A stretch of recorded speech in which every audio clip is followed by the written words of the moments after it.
রনিত ও রক্তচোষা জিন। জঙ্গলপুর নামক একটি জঙ্গলে একটি জিন বসবাস করত।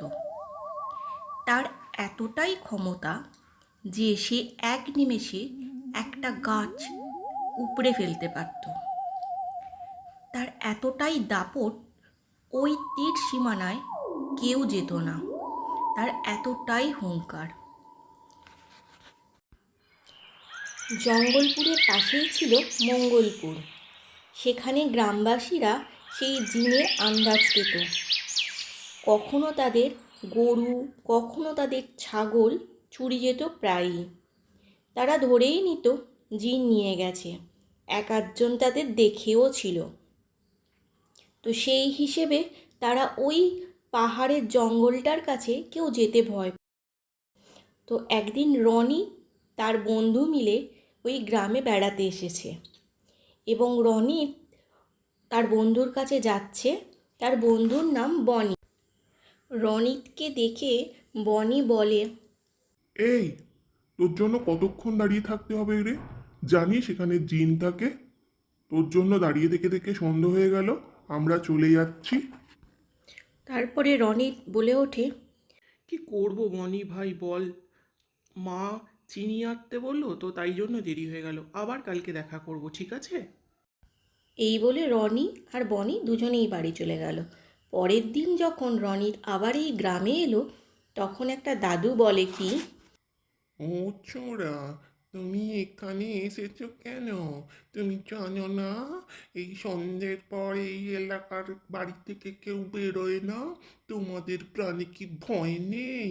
আজকালকার ছোড়াদের কি হয় আমি বুঝি না বাবা।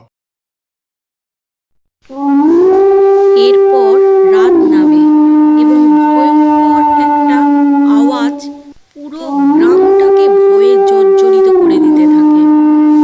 আওয়াজটা কোথা থেকে আসে কেউ বুঝতে পারে না। শুধু এই গ্রামের লোকজন এই গ্রামে এই আওয়াজ শুনে বেরোয় না।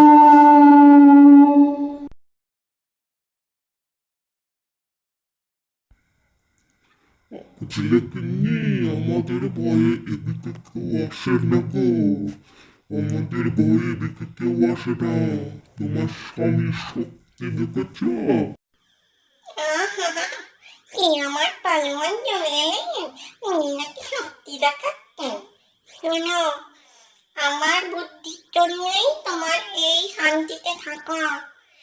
আমি বলেছিলাম দুদিন দুটো গাছ কোবরাতে, তাই দেখেই তো ভয় পায় সব মানুষগুলো। তোমার বুদ্ধির কাছে তো কেউ পারবে না, বুঝলে গিন্নি। তুমি আছো বলেই তো আমরা দুজনে এই জায়গাটায় শান্তিতে থাকি বছরের পর বছর, তাই না?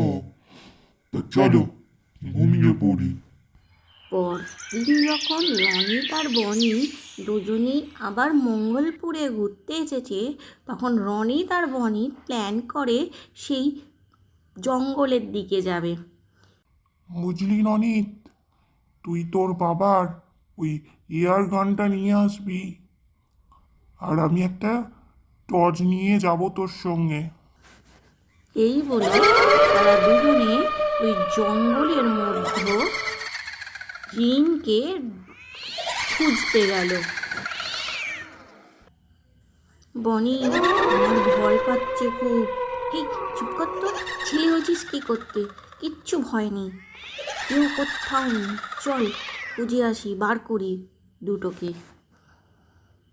এই বলতে বলতে তারা দুজনে অনেকক্ষণ ধরে খুঁজতে লাগলো ওই গুহার কাছটা যাবার জন্য। তো অনেক কষ্টে তারা পেয়েও গেল ওই গুহার কাছটা। দেখো, আমাদের খুঁজতে দুটো ছেলে এসেছে গো। চলো ওদের একটু ভয় দেখিয়ে আসি। চলো, ওদের একটু ভয়টা দেখিয়ে আসি। তোরা কে রে? তোদের তো খুব সাহস। তোরা কেন এসেছিস আমাদের এই গুহার কাছে? তোদের কি ভয় ডর বলে কিচ্ছু নেই? জানিস আমরা কিভাবে চিবিয়ে ফেলবো তোকে? হুম, কি ভেবেছিস কি তোরা?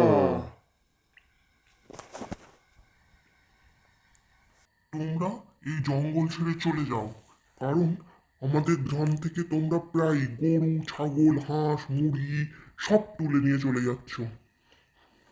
তাই আমরা চাই তুমি চলে যাও। এরপর বনি বলল, তুমি যদি চলে যাও তাহলে আমরা খুব ভালো থাকবো, আমাদের আর কোনো ভয় থাকবে না। দানব বলে ওঠে, কিন্তু আমি তো যাব না। তবে তোমাদের বীরত্ব দেখে আমি খুব খুশি হয়েছি, আর এটুকু কথা দিতে পারি যে আমি আর তোমাদের গ্রামে গিয়ে কোনো হাঁস, মুরগি, গরু আনবো না। খুশি?